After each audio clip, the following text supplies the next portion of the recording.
Hello everyone and welcome back to my channel.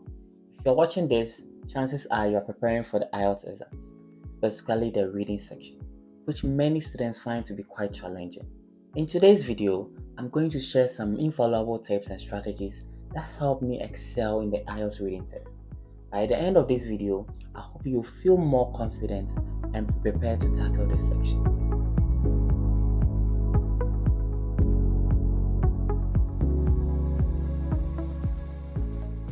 Have you ever wondered why you struggle to complete the IELTS reading test within the allotted time?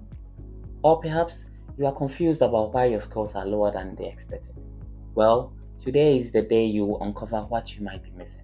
And by the end of this video, you'll be on your way to achieving your dream band 8 or 9. In my experience with the IELTS reading section, I've come to realize that everyone can achieve a band score between 7 and 9 if they focus their efforts in the right areas. For instance, if your goal is to reach band 7, you need to answer 30 or 31 questions correctly out of the total 40. The good news is that there are approximately 30 questions in the test that are designed to be accessible for the average test taker. Yes, you heard me right. Additionally, there are around 6 to 8 questions aimed at higher performing students, and finally, about 2 questions intended for top achievers. So you only need the 30 to get your band 7. So to ensure you secure the band 7, it's crucial to focus on those 30 easier questions, which will be mixed in with the more challenging ones. However, many candidates struggle to differentiate between the easy and the difficult questions. It should be clear and obvious that easy questions are straightforward, while difficult ones require more thought. If a question takes you more than 1 minute to answer, it is best to move on. Another common mistake is feeling the need to answer every question before proceeding. This mindset can consume valuable time and prevent you from tackling the easier questions effectively. Remember, every question carries the same mark. If you spend too long on the harder questions, you may find yourself rushing through the easier ones, resulting in careless mistakes. So where can we find those 30 easy questions? Stick around as I dive into it and wait till the final part where I share my practical strategies that help me excel in the reading test. Let's kick things off by understanding what the IELTS reading test consists of. The test is divided into 3 sections, each featuring a passage that's designed to assess your reading comprehension. In total, there are 40 questions that span these passages. The texts are selected from various reliable sources such as journals, books, magazines, and newspapers. The topics are of general interest, which means you might encounter subjects related to science, history, the arts, and more.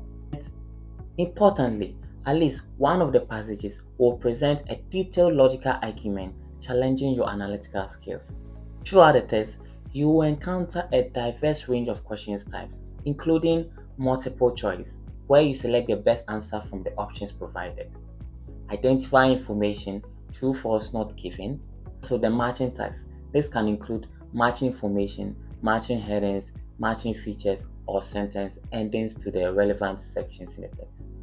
And then completion tags. These include sentence completion, summary completion, note completion, table completion, flowchart completion, diagram label completion, and short answer questions. Understanding the variety of question types is crucial as it allows you to approach each one with a tailored strategy. Now, let's delve into how the scoring works for the IELTS reading section. Your score is based on the number of correct answers you provide out of the total 40 questions. Each correct answer earns you a mark which contributes to your raw score. It is very crucial to attempt every question since leaving any blank results in no marks being awarded. Here's a quick overview of the average number of marks required for various band scores in academic reading. Band 4, you need to get 11 to 12 correct. Band 4.5, you need to get 13 to 15 correct. Band 5, you need to get 15 to 17 correct. Band 5.5, you need to get 18 to 22 correct. Band 6, you need to get 23 to 25 correct. Band 6.5, you need to get 26 to 29 correct. Band 7, you need to get 30 to 31 correct. Band 7.5, you need to get 32 to 34 correct. Band 8, you need to get 35 to 36 correct. And band 8.5, you need to get 37 to 38 correct. Band 9, you need to get 39 to 40 correct. Understanding this scoring system is essential as it helps you set realistic goals for your study sessions. Now let's dive into some practical tips that can significantly enhance your performance in the IELTS reading section. First one, you need to prioritize easier questions. The IELTS reading test is structured so that each question carries equal weight. Therefore, it is wise to tackle the easier question first. Aim to spend no more than 1 minute on each question. If you encounter a challenging one, simply flag it and move on. This strategy allows you to maximize your score by securing points on the questions you feel more confident about. Use capital letters. Always write your answers in capital letters. This is especially important for proper nouns, as failing to capitalize them can result in incorrect answers. Additionally, using capital letters helps to minimize any potential confusion for the examiner. So, systematically identifying correct answers. Develop an approach to pinpoint the correct answers in the passage. Consider circling or underlining your potential answers to make them stand out. This technique helps keep your thoughts organized and makes it easier to review your answers later. I recommend revisiting any flagged answers at the end of the test. This quick review should only take about 2 to 5 minutes if you have marked your answers clearly. Check your spellings. Allocate some time at the end of the test to review your answers with a particular focus on spelling. Even minor mistakes can impact your score, so it's essential to ensure everything is correct before you submit your test. Understand question types. Familiarize yourself with the various types of questions you may encounter. By identifying which question types you find it easier or more challenging, you can prioritize them during the test. For example, my personal hierarchy from easiest to hardest includes sentence completion, short answer questions, identifying information, that's true, false, not given, identifying the writer's view, yes, no, not given, note completion, table completion, flowchart completion, diagram label completion, and on and on and on. It is important to know your strengths and weaknesses in these areas so you can strategize effectively. So, practice under exam conditions. Regularly practicing with authentic IELTS materials. Familiarize yourself with the test format and timing by taking practice tests under exam conditions. This will not only improve your reading skills but also help you develop a sense of pacing that's crucial for success. You can find Cambridge IELTS books online. Consider printing out just the reading sections and practice them with a 60-minute time limit. You might even try reducing the time to stimulate exam pressure. Time often feels like it flies during the actual test. I bet you it's really flying. Aim to spend no more than 20 minutes on each passage. Avoid reading passage multiple times. When searching for answers, try not to read a passage more than once. Remember, time is limited and you need to make the most of every second. Reading a passage multiple times can hinder your ability to complete the questions. Your goal should be to extract all necessary answers in one reading. While this may seem daunting, I will share some strategies to help you achieve this. So stay tuned and let's keep working on this. Also, always read the instructions. Before diving into the questions, ensure you understand the instructions, including the number of words required for your answers. Whether it's 1 word, 2 words, or a number, paying close attention to instructions is crucial for scoring well. Now let's look at the strategies. These strategies are drawn from my personal experience and observations, and while they may not guarantee the same result for everyone, they can certainly help you navigate the IELTS reading section more effectively. Remember, consistent practice and a positive mindset are key to your success. The first thing that you have to do is planning and organization. When I receive the reading passages, I take about 2 to 4 minutes to skim through all the passages and the accompanying questions. This allows me to identify the types of questions present in each passage. For example, I often find that passage 1 typically includes sentence completion, true, false, not given questions. Passage 2 usually has matching headings, sentence completion, true, false, not given, while passage 3 often contains yes, no, not given, and multiple choice questions. While this pattern isn't always consistent, I've deduced it from my thorough review of Cambridge IELTS books, typically from volume 2 or 13. I'll share a link below for anyone interested in obtaining these books for practice. After skimming and identifying the question types, I decide the order in which I will answer. Note, some question types require a thorough reading of the passage to find answers, while others can be addressed by simply skimming keywords. So we are now going to look at those two importantly. The question types that typically require complete reading include the matching headings, the matching features, summary completion, matching sentence endings. These ones require you to read from the first word to the last word of the passage to be able to get answers to it.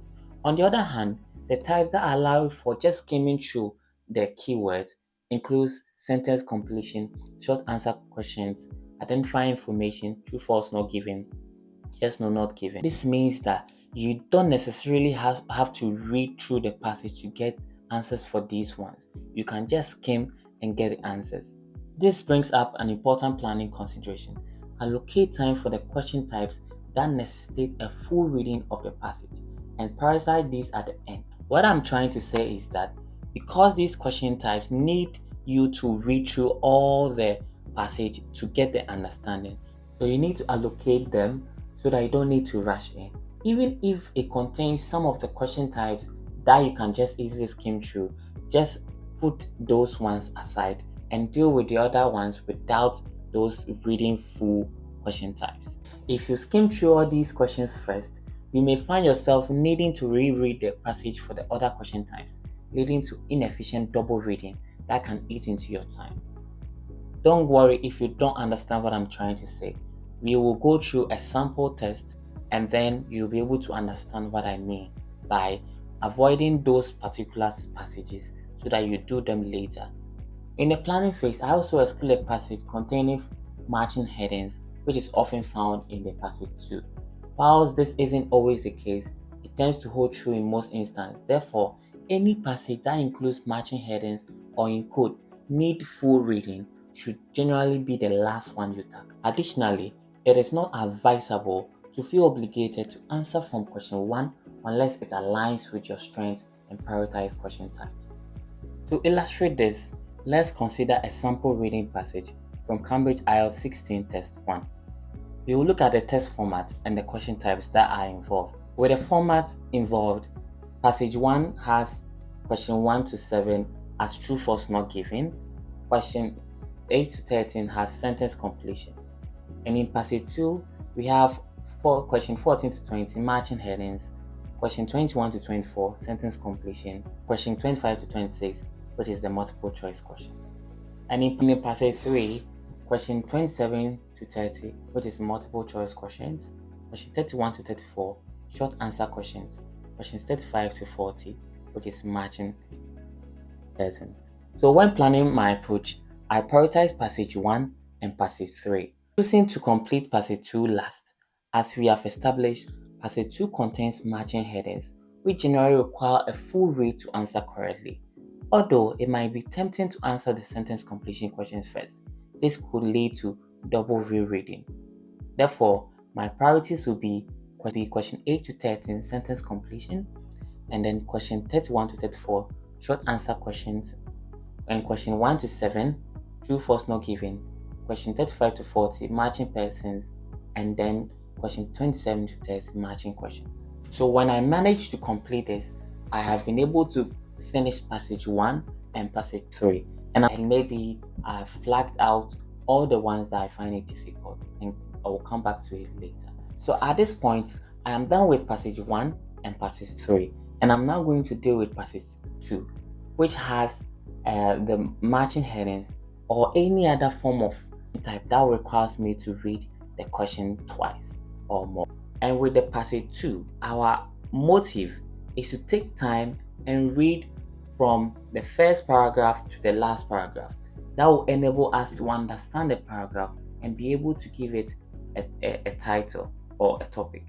But before you start off reading, you have to come to all the other question types, read the first 2 questions, underline the keywords so that you'll be able to remember whenever you reach a point where that question comes in there, and you'll be able to find an answer whilst you are doing that.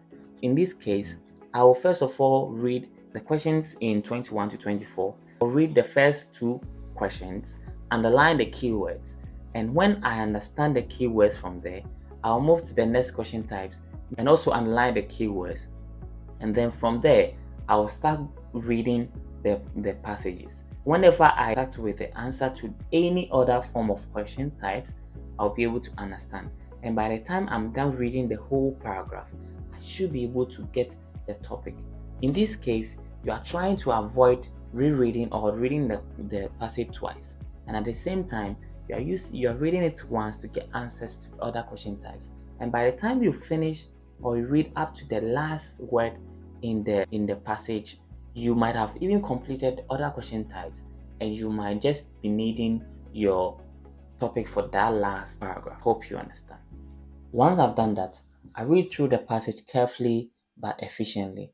This approach allows me to grasp the content and select appropriate headings as I encounter questions from other types. I answer them as I go, especially for the sentence completion questions, which often appear in order. This way, I can avoid rereading the passage multiple times, saving precious time. After completing passage 2, I revisit any flag question and work on them. I prefer to circle my answers rather than underline keywords, as this helps me quickly spot and correct my errors without confusion. These strategies, if adapted well, can assist you in achieving a band score of 7 to 9 in reading. I also encourage you to develop your own strategies that resonate with you, making it easier to answer the question. Let's summarize what we just said.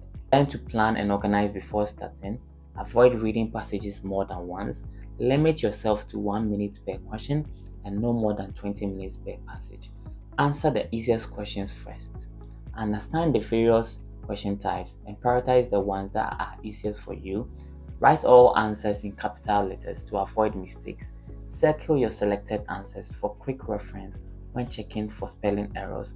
Practice with the questions from the Cambridge IELTS books. And then lastly, practice.